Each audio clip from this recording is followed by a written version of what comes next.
Do you see the war in Afghanistan, the war in Iraq, for that matter, do you see these as religious wars in any way? We in this country do not look at it that way. They do, however. Al-Qaeda and the people that support them, the Taliban, it is a religious war with them. And they see all Americans, they see this as a Christian nation, and it is a religious war for them, but of course not for us. We don't see it that way. You got a lot of flack after 9/11 because you said that Islam, in your view, is an evil and a wicked religion. You heard the opposite from President Obama today in his speech. What did you think of that in particular? Well, was that a mistake for him to say that? Well, the president is the president, and he has to be the president of all people, of the whole nation. And we have many Muslims that live in this country.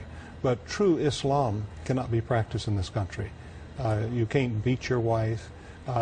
You cannot murder your children if you think they've committed adultery or something like that, which they do practice in these other countries. And that's true Islam to you? Because what the president said today was Islam is a great religion.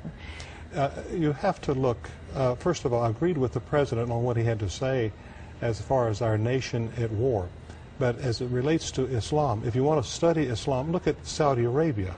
Is this a country of tolerance? But can that just be one interpretation or no? Well, the whole nation.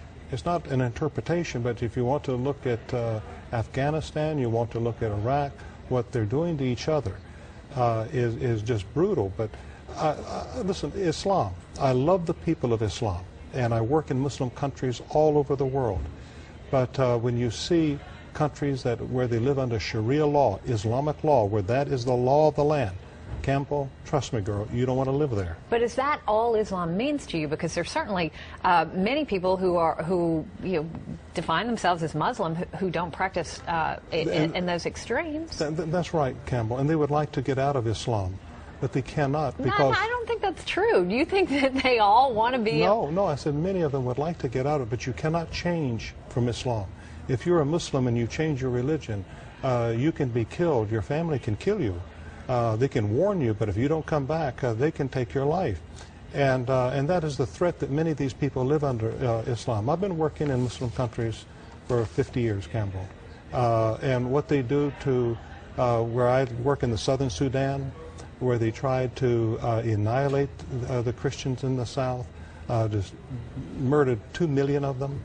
All of this has taken place, and all of it was done under the name of Islam. But there are millions of wonderful Muslim people, and I love them. I have friends that are Muslims, and I work in these countries.